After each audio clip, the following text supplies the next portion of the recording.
Hello everyone. Today we will learn about linked list. Linked list is a new data structure which you are going to learn in the semester. It is not familiar to you.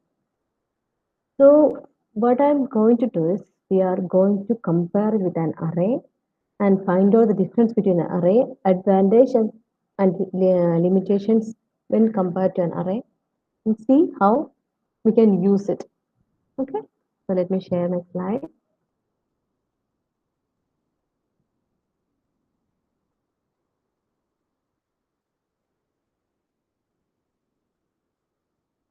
Okay.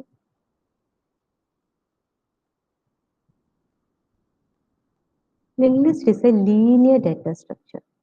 What does it mean? It grows only in one direction. Here, elements are stored at continuous memory locations. Elements in a linked list are linked using pointers. Each element in a linked list are known as a node. Okay, a node consists of two items. One is the data, and second one is a reference to the next node. Every node in a linked list has this: the data part and the pointer part. Pointer is compulsory. The data can be a single data, that means a single integer, or it can be a structure, it can be anything. But at least we need a next part. The last node has a reference to null. If the list is empty, then the head node is a null reference too.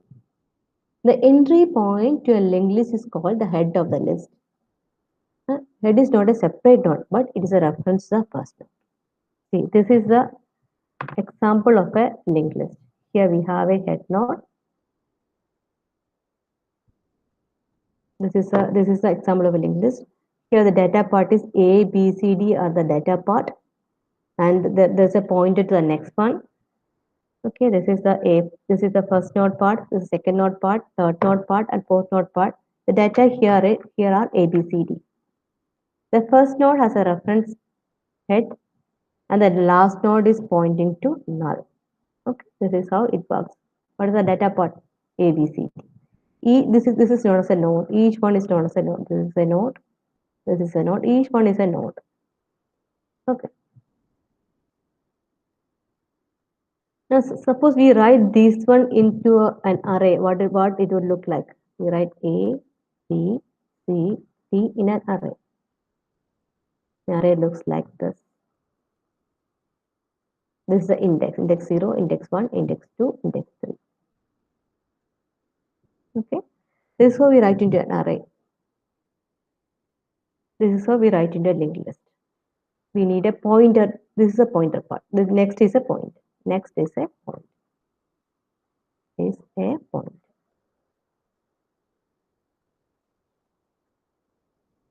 One of the disadvantages of using array is that to store data in it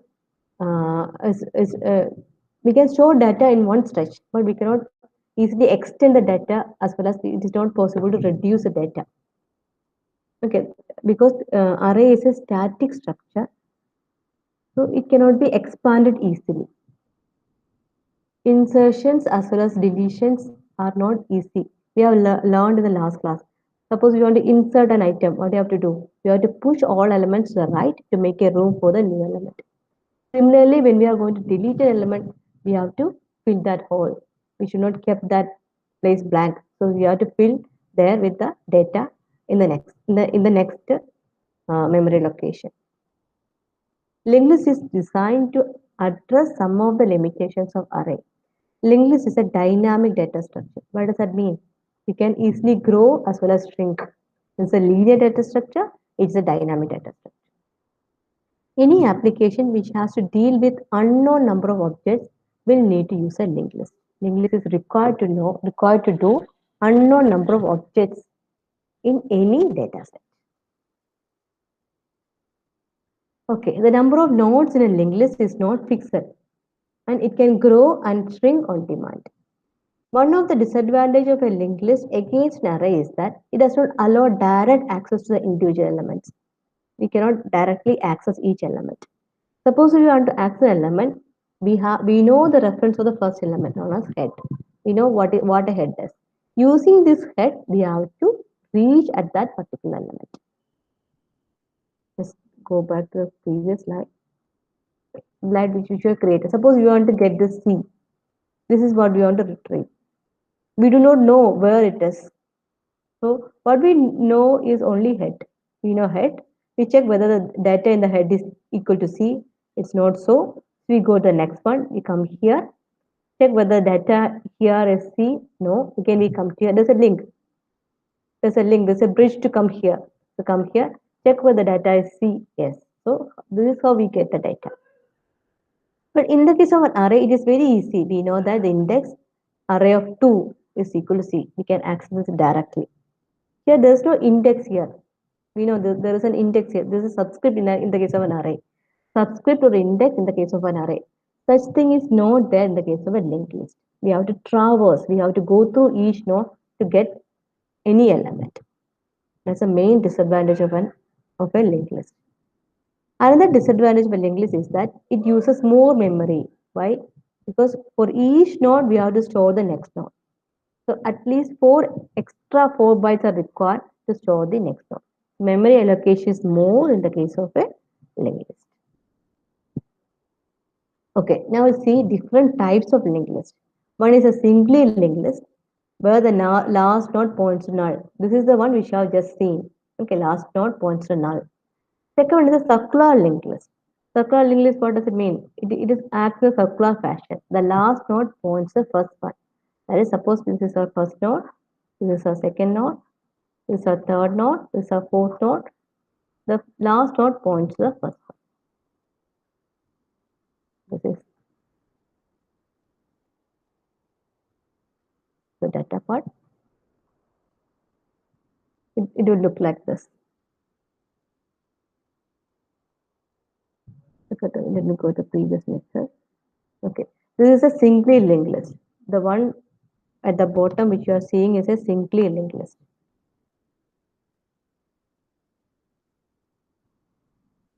Okay, this is a singly linked list. So here we have a null pointer. I'm cutting this null pointer and connecting this to the first one. This becomes a circular linked list. Okay, this becomes a circular linked list. Circular. Just the only difference is last null pointer is removed and it points the first one. Then it will become a circular linked list. And the next one which we are going to learn is doubly linked list. That means we have two links, double links. Why do we need two links? One for forward and one for backward. For each node, there will be two links. This is how a node look like. In the case of singly linked list, we have data part and one pointer to the next one. Okay. In the case of doubly linked list, we have data part, one pointer to the next one, one to the previous one. This is how a doubly linked list look like. Look at this one. Here we have a next part point to this one. From H to E, E to A to P, and P to null. That's a forward pointer. Look at the backward pointer. P to A to E to H, and H to null. That means each node has a data part, next part, and previous part. These are the different types of linked list. Okay, now see the structure of a singly linked list. For creating a linked list, the keyword which we are going to use is structure. Or we are using a structure to create a linked list. There's no separate keyword for linked list. We are using a structure to create a linked list. Okay. Struct node, int data, struct node star next. Then this is the head point, only this one. Struct node, that is, we create a node. This is our data part. Data is 2 bytes. It's an integer byte. That means we have 2 bytes here. Then we have a next part. This is next part. This is how we create a structure. And the name of this structure is head. Okay. The entire thing is known as a node. Okay. This is how we create a structure. Look at this one. Structure list, int roll number, character name, float mark, structure list next first. See, the only keyword here is structure. This is the only keyword. All others are variables. We can change it. we needn't use next. We can use first. We can use nxt. We can use n, whatever we want. But the meaning should be clear. Okay. Now look how do we create a structure for this one. Here we have roll number. Roll number is an integer. Then we have name. Name is character 20. Let me draw a bigger one. Then next is float. Float is 4 bytes. So this is 4 bytes. Okay. Then structured list next. And we have the next point. This is our next point. This is a point. This is a structure for list. The name for this one is list. And the first node points to first. So if we have changed the name first, instead of head, we have used first. Instead of next, we have used nxt. Instead of node, we use list. These are all variables. We can change it. Okay, this is how we create a singly linked list.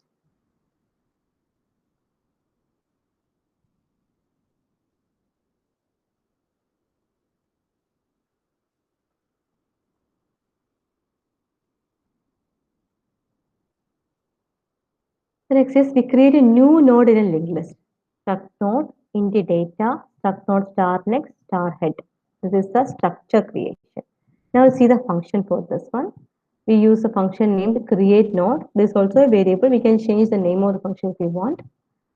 Create a new node, struct node, star, new node, integer number. So what happened here? When we create, when we get a statement like this, struct node, new node, we create a node. Okay, his name is new node.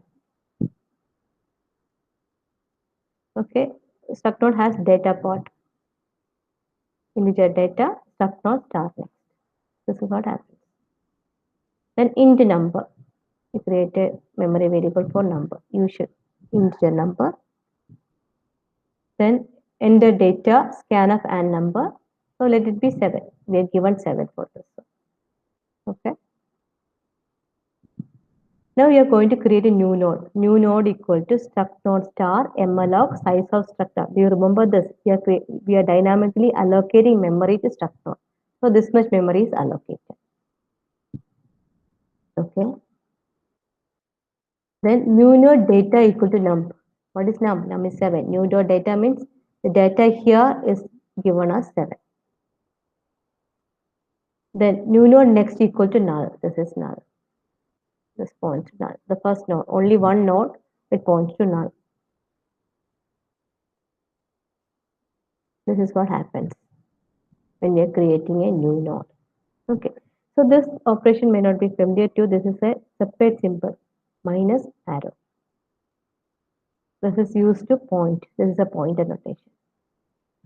Okay, these are all pointers. That's why we have this notation. Struct node data, just like we use this arrow. How do we write arrow in keyboard?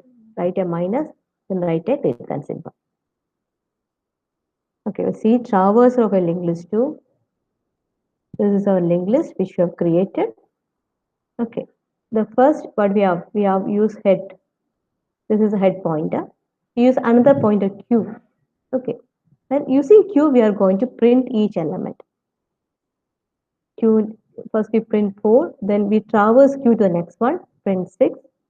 Traverse q to the next one, print 2. Traverse q to the next one, print 1, and traverse to null.